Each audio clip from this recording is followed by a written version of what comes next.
Bonjour à tous, alors vous avez dû remarquer que j'ai pas fait de vidéo depuis un petit moment. Alors j'étais en train d'essayer un appareil dont je vais vous parler aujourd'hui. Il s'agit de Enerlink, commercialisé par My Energy Manager. C'est un appareil qui va vous permettre de mesurer votre consommation électrique en temps réel et d'avoir un historique de consommation et des analyses pour vous permettre de maîtriser votre consommation. Alors en cette période de transition énergétique, il faut savoir que ce type d'appareil se généralise. Je vous ai déjà parlé du Shell IEM sur ma chaîne par exemple. Vous connaissez des concurrents de Enerlink, mais qui pour moi sont un peu moins précis parce qu'au lieu de prendre leurs sources directement sur le Linky comme va le faire Enerlink, on va le voir juste après, ils vont se contenter d'une estimation de votre consommation. Et pour moi, c'est quelque chose qui est moins précis.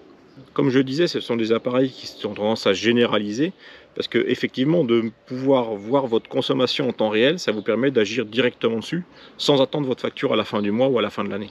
On dit que mesurer, c'est savoir, mais je rajouterais que mesurer, c'est maîtriser également. Et pour paraphraser le PDG de My Energy Manager, je le rejoins complètement quand il dit que c'est inadmissible aujourd'hui de ne pas pouvoir mesurer et maîtriser sa consommation électrique. Imaginez un instant faire vos courses sans voir les prix sur les articles ou conduire votre voiture sans voir à quelle vitesse vous roulez, c'est simplement inconcevable.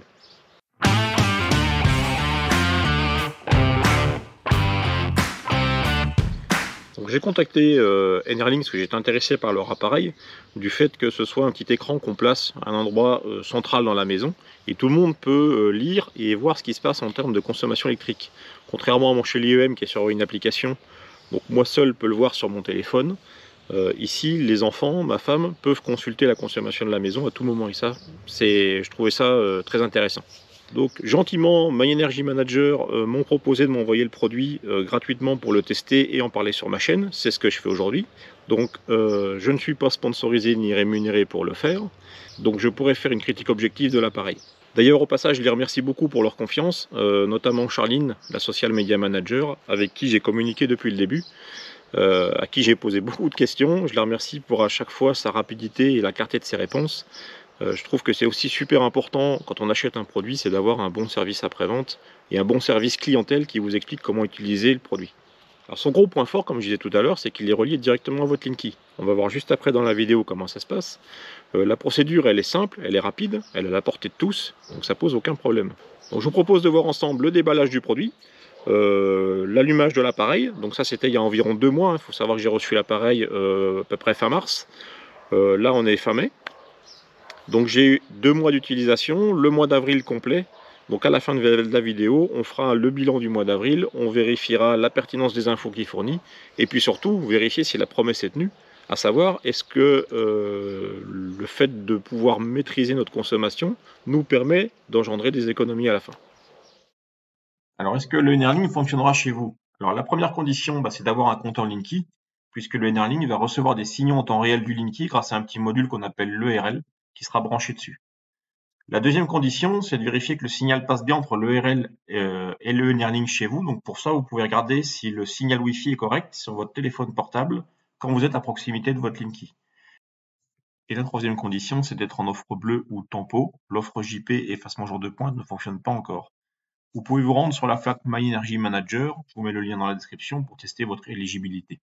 Comment va fonctionner Enerlink avec mes panneaux solaires? La réponse est simple, il faut 2 conditions pour afficher ma réinjection dans le réseau. Un, c'est d'avoir un Linky en mode tick standard et non pas en tick historique, et puis que vous soyez déclaré producteur aux yeux d'Enedis avec un contrat de revente. Si je suis en autoconsommation avec une CAC-6, c'est ce que j'ai pour ma part, vous n'aurez pas la valeur de réinjection sur le Enerlink, mais votre consommation affichera 0 watts et 0 € sur l'écran. Alors, il faut savoir que My Energy Manager sont en train de travailler auprès d'Enedis pour que la valeur de réinjection soit aussi disponible pour les clients non producteurs.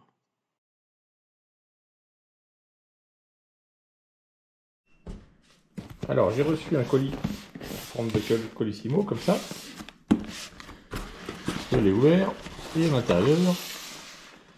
Alors, ce qui est sympa au niveau du packaging, c'est qu'on reçoit un petit sac. Voilà, je prends du recul. Un petit sac en tissu comme ça. Hop. Plus besoin de mettre les doigts dans la prise pour être au courant.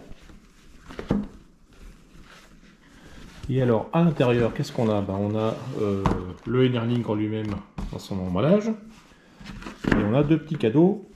Une petite attention bien sympathique. Un petit crayon de papier My Energy Meter. Et puis pour les gourmands, une petite tablette de chocolat noir. La petite attention, c'est super sympa. Ça met dans l'ambiance. On va déballer. Alors dans la boîte, qu'est-ce qu'on a? On retrouve le Enerlink. Voilà. Donc il est fait comme ça, hein. Il y a une petite prise pour le brancher, un petit pied support, le bouton pour l'allumer et l'éteindre, et puis il va se poser comme ça chez vous. Ensuite on retrouve le petit module à brancher sur la TIC du Linky pour récupérer les informations et les transmettre en Wi-Fi ou Enerlink. Et puis dans la boîte, qu'est-ce qu'on a après? On a le câble d'alimentation, et puis un petit guide d'installation. Bon, le guide d'installation, vous l'avez ici en résumé. Il y a une vidéo sur le site. Je vous le mets dans la description de la vidéo. Et puis il y a également un petit guide explicatif papier qui est joint au mail qu'on reçoit quand on commande le Enerlink. Alors j'ai cherché l'information parce que j'ai appuyé sur le bouton du Enerlink sans faire exprès. J'ai vu qu'il s'allumait. Voilà. Alors qu'il n'est pas branché. Alors j'ai recherché l'info parce qu'elle n'est pas sur le guide, elle n'est pas sur la vidéo non plus, enfin en tout cas je ne l'ai pas vue. Et j'ai trouvé sur le site Enerlink, quelque part sur une des pages, qu'en fait la batterie lithium-ion qui est à l'intérieur, elle a une autonomie de 2 heures maximum. Voilà, donc s'il y a une coupure de courant chez vous, votre écran fonctionne encore pendant 2 heures. Alors ça ne sert pas à grand chose, s'il y a une coupure de courant, on va consommer 0. Mais au moins voilà, il est indépendant, vous pouvez le débrancher, le déplacer, il ne va pas s'éteindre ou perdre ses informations.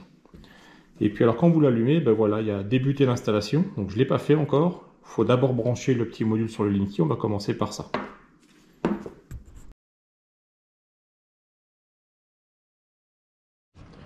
Alors on se retrouve dans la rue au niveau de mon Linky, puisque mon Linky n'est pas dans mon sous-sol ou dans ma maison, il est dans la rue.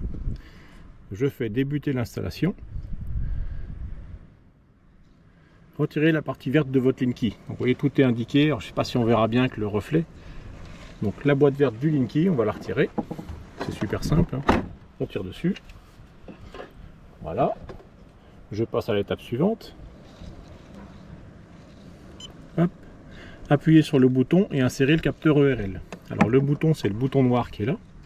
Et puis le capteur ERL, c'est lui. Donc, on appuie sur le bouton noir. Je mets les broches en dessous. Et je l'insère dedans. Alors voilà. J'ai le voyant de gauche et le voyant de droite qui clignotent là. Je sais pas si on voit bien. Voilà.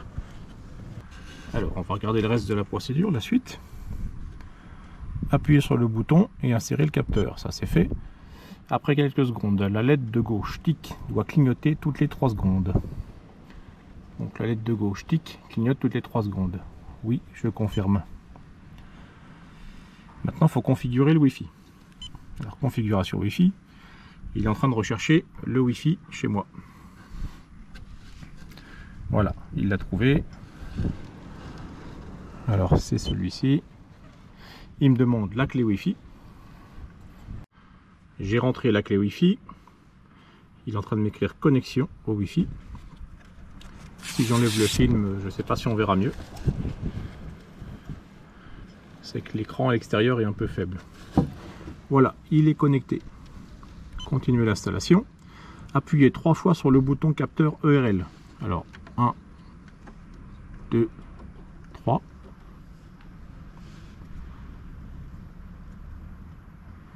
Voilà, j'ai le voyant Wi-Fi qui est en train de clignoter maintenant. La LED de droite doit clignoter toutes les secondes. Pouvez-vous confirmer? Oui. Capteur bien détecté. Connexion en cours.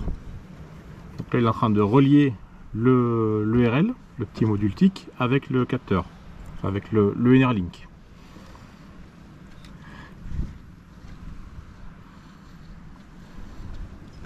Alors là, ce que j'espère, je croise les doigts, c'est que l'ERL est assez de puissance pour détecter mon Wi-Fi. Ah oui, il y a eu un petit bip, installation réussie. C'est bon. Dans quelques minutes, vous visualiserez votre conso en temps réel. Bah écoutez, c'est super simple. On branche, on lance, on suit la procédure sur l'écran. Et puis après, il y a un petit tutoriel. On va retourner à l'intérieur pour regarder ça au calme. Ok, la suite. Donc fin du tutoriel, on peut rejouer le tutoriel s'il y a besoin, ou appuyer sur le bouton Home pour sortir. Voilà, donc là l'afficheur c'est bon. Ça m'affiche 0 €, 0 kWh. Je pense qu'il lui faut le temps de récupérer l'information au niveau du Linky. Alors le petit côté sympa, je vois, c'est que on a l'heure ici, 17h47, la température, donc ça veut dire qu'il est équipé d'un capteur de température, le niveau de la batterie lithium à l'intérieur et le niveau de réception du Wi-Fi. Sa première surprise qui est assez sympa. J'ai les petites barres ici en haut à gauche, je ne sais pas ce que c'est. Alors est-ce que c'est la force du signal de l'émetteur qui est sur le Linky? Peut-être, il faut que je regarde la notice pour vérifier. Ensuite ici, qu'est-ce qu'on a? Tarif historique, budget, Linky. Linky, relevé Linky. Ah super, j'ai le relevé de mon Linky, ça veut dire qu'il me dit combien j'ai de kWh sur l'index Linky. Il est en attente de PRM PDL, ah oui, il faut que je configure ça. C'est vrai. Donc oui, il faut d'abord rentrer le PDM, là c'est votre numéro de point de distribution de l'énergie chez vous. On va rentrer ça. Alors dans les autres options du menu, là, qu'est-ce qu'on retrouve? On retrouve Enerlink ici avec le numéro de mon Enerlink. J'ai des paramètres, je peux régler les alertes et les sons, redéfinir mon Wi-Fi. Il y a un mode nuit sûrement pour baisser la luminosité de l'écran. Voilà, on peut l'allumer et l'éteindre. Donc quand il va faire nuit, le mode nuit éteint l'écran pendant la nuit. Super. Quand je retourne dans paramètres luminosité, je peux régler la luminosité de mon écran. Peut-être la laisser à fond, on verra mieux pour le tuto. Voilà, je retourne dans les paramètres. L'écran d'accueil. Alors on doit avoir différentes versions. Ah oui, voilà. On a différentes versions d'écran d'accueil. Soit comme ça, soit comme ça. Bon, moi j'ai mis la petite barre comme ça, je fais OK. Paramètres, on peut changer la langue et effacer les données.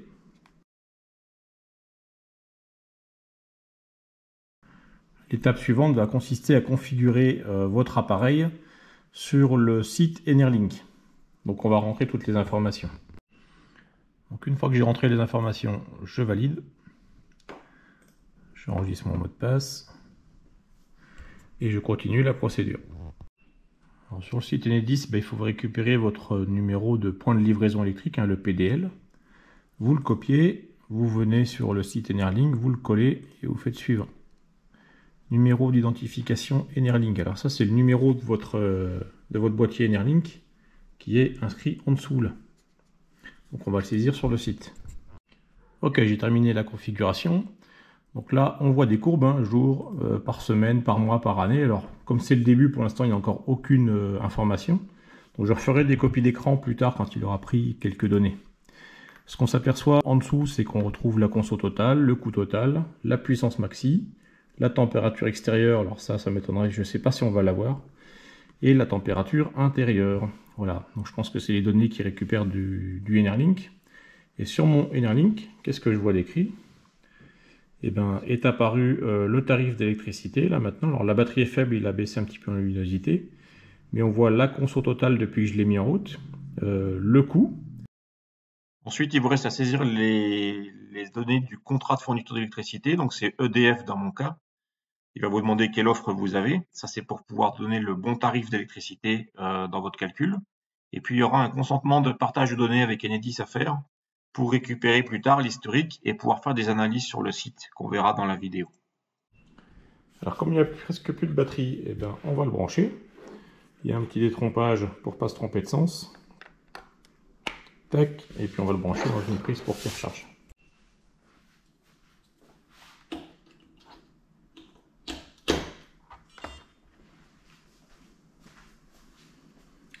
Voilà, c'est parti pour la charge.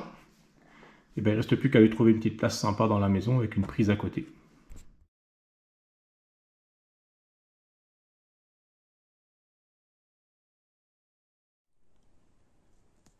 Bon, au final, après 2 mois d'utilisation, mon Enerlink, je l'ai laissé là où je l'avais mis au départ, c'est-à-dire dans un endroit à peu près central dans la maison, dans la cuisine.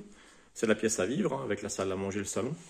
Et puis tous les membres de la famille passent devant le Enerlink systématiquement pour déjeuner, pour manger, pour aller boire un petit coup. Quand on se prépare avant d'aller à l'école ou au travail, on repasse devant. Donc voilà, c'est un endroit qui est assez central dans la maison. Tout le monde y a accès et puis tout le monde peut voir ce qui se passe sur la consommation de la maison. Voilà. Donc au niveau des informations, bon bah là je suis à zéro parce que j'ai ma production solaire qui fait que je couvre mon talon de consommation de maison. Donc je ne consomme absolument rien depuis ce matin.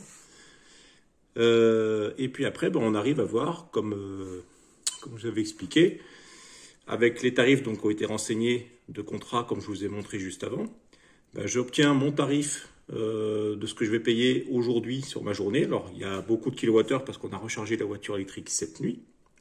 Normalement, sur une journée comme ça, je vais consommer 2-3 kWh. On a la conso à la semaine. On a la conso sur le mois. Donc là, on est au mois de mai. Donc depuis le début du mois, 216 kWh, 52 euros. Et puis ce que j'ai consommé cette année, alors ça c'est depuis le 30 mars, depuis que j'ai le Enerlink. Et puis dans les options, donc au niveau du tarif, comme il a récupéré mon tarif EDF, il sait que les heures pleines sont à 22 centimes, les heures creuses sont à 16 et quelques centimes. Et il a également le prix de mon abonnement par jour, pour calculer le prix exact de revient sur les périodes que j'ai sélectionnées. Et ensuite, vous avez dû le remarquer, si je reviens ici, il y a un budget à la journée. Donc là, il a été dépassé aujourd'hui. Vous avez un budget pour la semaine, un budget pour le mois, un budget pour l'année. Et bien tout ça, vous pouvez le régler dans les options. Si vous voulez vous fixer un budget, pour moi, il est de 3 euros par jour. Alors je le fais varier entre l'hiver et l'été parce que l'hiver, avec le chauffage électrique, je dépasse largement les 3 euros.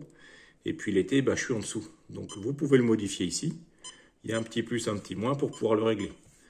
Je peux modifier mon budget par jour. Ça va modifier automatiquement mon budget à la semaine, 3 x 7, 21. Mais je peux également le personnaliser, le budget à la semaine. Idem pour le mois et idem pour l'année. Voilà, donc ça c'est pas mal du tout. Et puis dans les options, je vous avoue qu'une fois qu'il est mis en place, qu'il est réglé au tout début, après on n'y touche plus à part le budget comme je viens de vous montrer. Mais sinon on n'y touche plus. Il est ici à sa place tout le temps.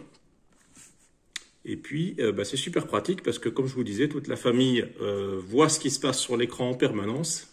J'ai ma fille de 8 ans qui a compris que la consommation habituelle de la maison, c'est 0 la journée avec les panneaux solaires. Et puis, quand il n'y a plus de soleil, c'est environ 380 et 350, entre 350 et 400 voltampères. Donc, l'appareil indique des watts. Elle a compris que la consommation était normale ou pas en fonction de ce qui s'affiche. Alors oui, il y a aussi un truc, c'est au niveau de l'affichage. Il nous indique des watts. Faut savoir qu'il prend en direct ce qui est sur le Linky. Le Linky, c'est une puissance apparente qui est en voltampères. Et lui, il nous affiche des watts. Alors, j'ai posé la question à My Energy Manager. En fait, ils ont juste changé l'unité. C'est bien des voltampères, qu'ils ont juste passé en watts. Alors, moi qui suis un peu pointilleux et assez précis dans tout ce qui est technique, j'aurais aimé pouvoir mettre le chiffre en voltampères ou alors qu'ils se servent de l'information du cosinus phi dont le Linky dispose pour m'afficher vraiment une puissance active en watts. Là, finalement, c'est bien la puissance apparente du Linky qui apparaît. Donc, quand je vois 400 watts, en fait, c'est 400 voltampères qu'il faut après passer en watts. Et par contre, quand vous avez votre bilan en kilowattheures, c'est bien des vrais kilowattheures qui vous seront facturés. Voilà, donc ça c'est ma vraie facture à la semaine, au mois. Sur le mois d'avril, donc c'est le premier mois complet où j'ai utilisé le Enerlink. Je vous montrerai juste après le bilan du mois d'avril et comment ça correspond à ma facture sur EDF et Enedis. Alors ce qu'il faut savoir aussi, c'est que vous pouvez dans les menus aller voir votre historique de consommation, ici. Voilà, on voit ce qu'on a consommé dans la journée d'hier, par exemple. Et je peux faire défiler les jours comme ça. Donc, à chaque fois, j'ai la consommation et le coût qui sont indiqués par jour. Et si je clique ici, j'ai le coût par semaine, que je peux faire défiler également. Le coût par mois. Donc, j'ai le mois d'avril, j'ai le mois de mars. J'ai le coût sur l'année, etc., etc. Voilà, je peux retrouver toutes mes consommations ici dans le menu. Je vais parler des points à améliorer parce qu'il y en a quelques-uns. J'ai fait une petite liste. Le premier, c'est que de temps en temps, on a des pertes de liaison entre l'ERL et le NRLink. Donc c'est une liaison en Zigbee, je le rappelle. Depuis que je l'ai mis à son emplacement définitif, j'ai quand même moins de soucis. On va dire que j'ai une perte de liaison environ une fois ou deux par mois, donc ça reste assez marginal. Le deuxième point amélioré, c'est qu'il y a une latence d'environ 10 secondes entre la consommation réelle et l'affichage sur les NRLink. C'était un peu déroutant au début, et puis à la longue on s'y fait, et finalement on n'y fait plus attention. Le troisième, c'est la température qui exagère d'environ 1,5 degré due à la chaleur entre guillemets à l'intérieur de l'appareil. Donc ça, pareil, il y a un travail en cours pour améliorer la précision du capteur. Et puis le quatrième et dernier point, c'est comme je disais tout à l'heure, l'affichage de la puissance instantanée qui est exprimée en watts, alors que ce sont des voltampères. J'aurais préféré avoir le choix soit d'afficher la bonne unité de puissance, soit de servir de l'info COSFI pour avoir des watts réels, c'est-à-dire la puissance active réelle. Alors maintenant, on va parler des points forts du NRLink. Il y en a pas mal. Je dirais que son plus gros point fort, comme j'ai déjà dit, c'est qu'il est pratique parce qu'il est consultable par toute la famille à sa place centrale dans la maison, ce qui va permettre de modifier certains de nos comportements, surtout chez mes enfants. Hein, on a beau éduquer les enfants, un enfant, ça reste un enfant, ça lui arrive d'être tête en l'air et d'oublier d'éteindre une lumière ou une télé. Donc c'est pas mal pour ça. Il y a d'autres points remarquables, comme notamment la couleur du graphique qui va changer en fonction de la console instantanée. Je vous ai mis 3 exemples là. Une console normale, on est sur du vert. Quand on commence d'être assez élevé, on est orange. Et puis vraiment très élevé, on est en rouge. Donc à droite, c'est l'exemple quand je charge mon véhicule électrique la nuit. Un autre point positif, c'est le mode nuit de l'écran qui s'éteint entre minuit et 6 heures du matin. Et il est possible de le réveiller en rappuyant dessus. Un autre point positif, c'est l'alerte de dépassement de budget. Ça, le budget, je vous en ai parlé comment le régler juste avant. Et puis quand vous dépassez le budget, que ce soit au jour, à la semaine, au mois ou à l'année, vous avez un petit message qui apparaît comme on le voit. Un autre point positif, c'est l'aspect pratique du fait qu'il y a une petite batterie lithium intégrée. On peut le placer où on veut pour mesurer la conso d'un équipement. Là, ici, par exemple, on voit, je peux regarder combien consomment mes réglettes à LED dans mon sous-sol. Et puis je peux le déplacer et aller voir combien, par exemple, consomme ma machine à café en grains ou ma machine à laver ou mon lave-vaisselle. Quand on parle d'appareils de mesure de consommation, il faut s'intéresser à la précision de mesure. Je vous fais un renvoi haut à droite sur ma vidéo sur le Shelly EM, où je parle du triangle des puissances et le lien entre les différentes puissances, apparentes, actives, réactives. Parce que ce qui est indiqué sur l'afficheur du NRLink, c'est la puissance apparente du Linky qui est en voltampères normalement. Donc My Energy Manager a fait le choix d'indiquer watts pour rendre le produit plus compréhensible de tous, parce que d'une manière générale, les voltampères parlent davantage aux experts mais assez peu au grand public. Alors, la preuve en image, à gauche vous avez une copie d'écran de mon Shelly EM, à droite vous voyez une image du NRLink. Il faut savoir que à partir de votre puissance active, la 142 watts sur mon Shelly EM, j'ai mon facteur de puissance, mon cosinus phi qui est à 0,34. Pour en déduire la puissance apparente, je divise 142 watts par 0,34, ça me donne 417 voltampères. Et le NRLink m'indiquait 410 voltampères, donc écrit watts quand j'ai fait l'image, donc ça correspond bien. Un autre exemple pour prouver que c'est bien ça, quand j'ai du chauffage électrique par exemple, j'ai un cosinus phi qui est proche de 1, donc dans ce cas-là, la puissance active est quasi égale à la puissance apparente et c'est ce qu'on vérifie ici. Sur les deux afficheurs, on a 4,6 kW. Donc le verdict, c'est que le NRLink, il est très précis en termes de mesure de la consommation électrique et c'est logique puisque comme je le disais en introduction, il est relié directement au Linky. Alors si on parle bilan de consommation, donc comme je le disais, le premier mois complet que j'ai eu, c'est le mois d'avril 2023. Donc votre bilan de conso, il est disponible sur la plateforme NRLink et il est consultable sur PC mais aussi sur smartphone, ce qu'on voit ici à l'écran. Alors quand vous donnez votre consentement pour récupérer les données auprès d'Enedis lors de la configuration de votre compte, les données sont récupérées pour vous permettre de faire des comparaisons et d'avoir un historique comme on va le voir ici. Donc dans la partie analyse de la plateforme NRLink, on retrouve ce type de graphique. Quand on passe la souris sur les barres, on a la conso journalière. Et surtout, au milieu du graphique, ça vous donne votre conso mensuelle et ça la compare au mois précédent et au mois de l'année dernière. C'est ça que je trouve très instructif parce que c'est là que ça vous permet de voir si vraiment vos gestes et vos habitudes que vous avez modifiées, elles ont un impact sur votre consommation totale d'énergie. Donc on retrouve l'application sur PC, dans le bilan de conso du mois d'avril 2023 toujours.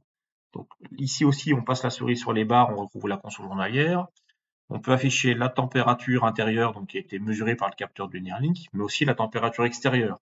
Alors c'est certainement récupéré sur une base météo en fonction de votre localisation. Alors ça permet de corréler votre consommation avec la température extérieure par exemple. Ça peut être intéressant pour expliquer une surconso sur un jour plus froid quand vous êtes en chauffage électrique. Et puis ici à l'écran, les jours de surconso par rapport aux autres, ça correspond aux nuits où je recharge ma voiture électrique. Alors quand on regarde de près les chiffres clés de la consommation totale et du coût total, et qu'on compare à ce qu'on voit sur l'écran Enerlink, on retrouve bien une conso totale de 513 kWh, il n'y a pas de problème, mais on a un écart sur le coût total. On est à 105 sur la plateforme, on est à 115 sur l'écran Enerlink. Alors la réponse de My Energy Manager, c'est que sur l'écran Enerlink, ça prend en compte le prix de l'abonnement, mais pas sur la plateforme. Et puis quand je compare à Enedis, je retrouve bien mes 513 kWh, sans problème. Je reviens sur l'appli téléphone et il m'indique une baisse de conso de 55% par rapport à mars 2023, donc le mois précédent.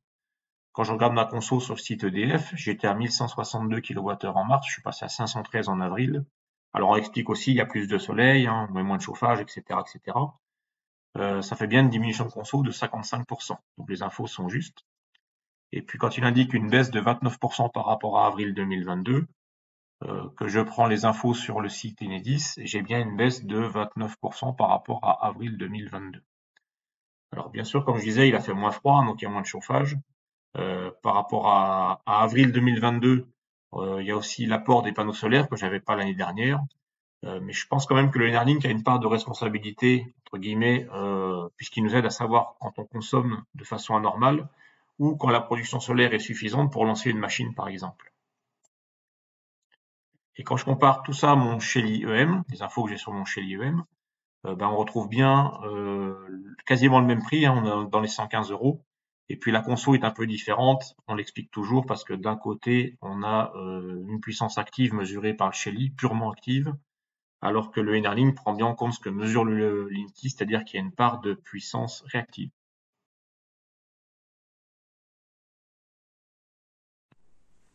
En conclusion, je dirais que Enerlink a deux gros avantages. Le 1, c'est d'être lisible par tous dans le foyer à n'importe quel moment de la journée et n'importe où dans la maison. Et le 2, c'est d'être relié en direct sur le Linky, ce qui apporte une grande précision de mesure. Ça permet d'avoir un œil en permanence sur la consommation du foyer, d'en prendre conscience, de détecter d'éventuelles anomalies, surtout de modifier nos habitudes de consommation. Par exemple, chez nous, maintenant, depuis qu'on a Enerlink et qu'on peut voir la conso en direct sur un écran, on lance la machine à laver ou le lave-vaisselle en milieu de journée, au plus fort de la production photovoltaïque, au lieu de les lancer la nuit. L'autre exemple, c'est qu'on va éviter de lancer le four micro-ondes en même temps que la plaque de cuisson. On va décaler et puis constater sur l'écran que notre production solaire couvre la consommation de la maison et puis on ne tire rien sur le réseau. L'autre exemple, c'est qu'on peut détecter une conso anormale ou inhabituelle à une certaine heure de la journée dans la maison, rechercher ce qu'il consomme, le couper le cas échéant et on fait encore des économies, des petites économies parfois, mais les petits ruisseaux font des grandes rivières.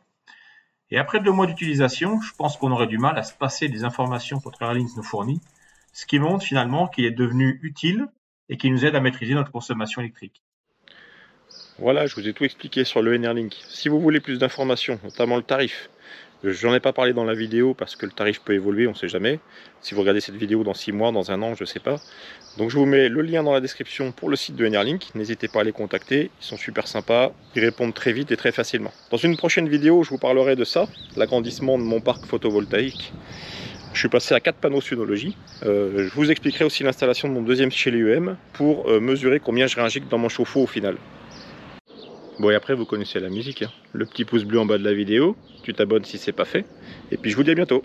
Ciao. Et puis là-haut, j'ai mes copains là-haut. Je sais pas si vous les voyez, mais ils ont fait un petit nid dans le toit là-haut. Ils viennent tous les jours. Bon, le petit souci, c'est que ils me lâchent des petits trucs sur mes panneaux là. Dans une prochaine vidéo, je vous parlerai aussi du moyen que j'ai trouvé pour aller les nettoyer, parce qu'ils sont à plus d'1,80 m de hauteur. Je vous expliquerai tout ça.